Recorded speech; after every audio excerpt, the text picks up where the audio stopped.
Fernrep Adventskalender.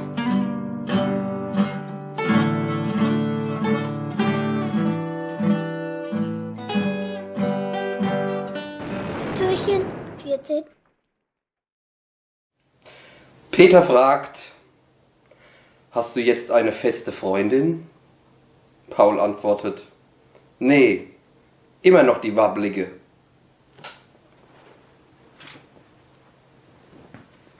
Schollerhead, es tut nicht weh und es kommt doch einem guten Zweck zugrunde. Uns kaufen. Entschuldigung, ich habe dein Handy jetzt gesehen, das Buch ist gut. Also dem geht jetzt nicht Zweck zugrunde, sondern Zweck zugute. Arschkopf. Aber wir gehen hier gleich zugrunde.